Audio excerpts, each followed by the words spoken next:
Hello দেয়া, how do you do? আচ্ছা, গরুকে তো ইংলিশে কাউ বলে, তো গরুর বাচ্চাকে কি ইংলিশে কাউই বলে? No, nope. গরুর বাচ্চাকে ইংলিশে কাউ বলে না। ঠিক তেমনি রাজহাঁস, কুকুর, মুরগি এদের বাচ্চাদেরও আলাদা ইন্ডিভিজুয়ালি নাম আছে, এদের ইংলিশের নাম আছে। শিখতে চান? আমি জানি আপনারা শিখতে চান, আর শিখবেন বলেই আমার এই ভিডিওগুলো দেখছেন। যে সকল প্রাণীর বাচ্চাদের আলাদা নাম রয়েছে তাদেরকে নিয়ে আজকে আমার এই ক্লাসটা। শিখতে চান? Stay here. আমার আজকের ক্লাসের নাম চিক্স অ্যান্ড পাপস, সানা ও শাবক। কাফ, বাছুর, চিকেন, মুরগির ছানা,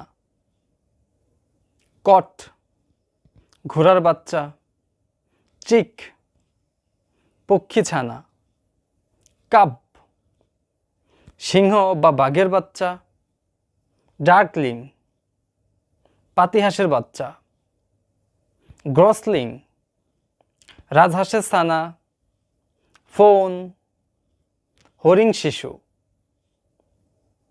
কিটন, বিড়াল ছানা, ল্যাম, মেষ শাবক, পিগ, শুকুর ছানা, পাপি, কুকুর ছানা। আমি বাংলায় বলবো, আপনি ইংলিশে বলবেন, আর আমি ইংলিশে বলবো, আপনি বাংলায় বলবেন। ওকে? এই ধরনের এক্সারসাইজগুলো আপনাকে ভোকাবুলারি মনে রাখতে অনেক সাহায্য করবে। বাছুর,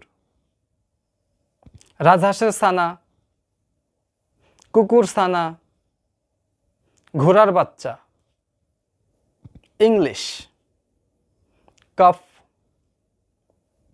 কাব, gosling, puppy. Thank you everyone to watch my video. Like, comments and share. Subscribe my channel and let's do wisdom viral.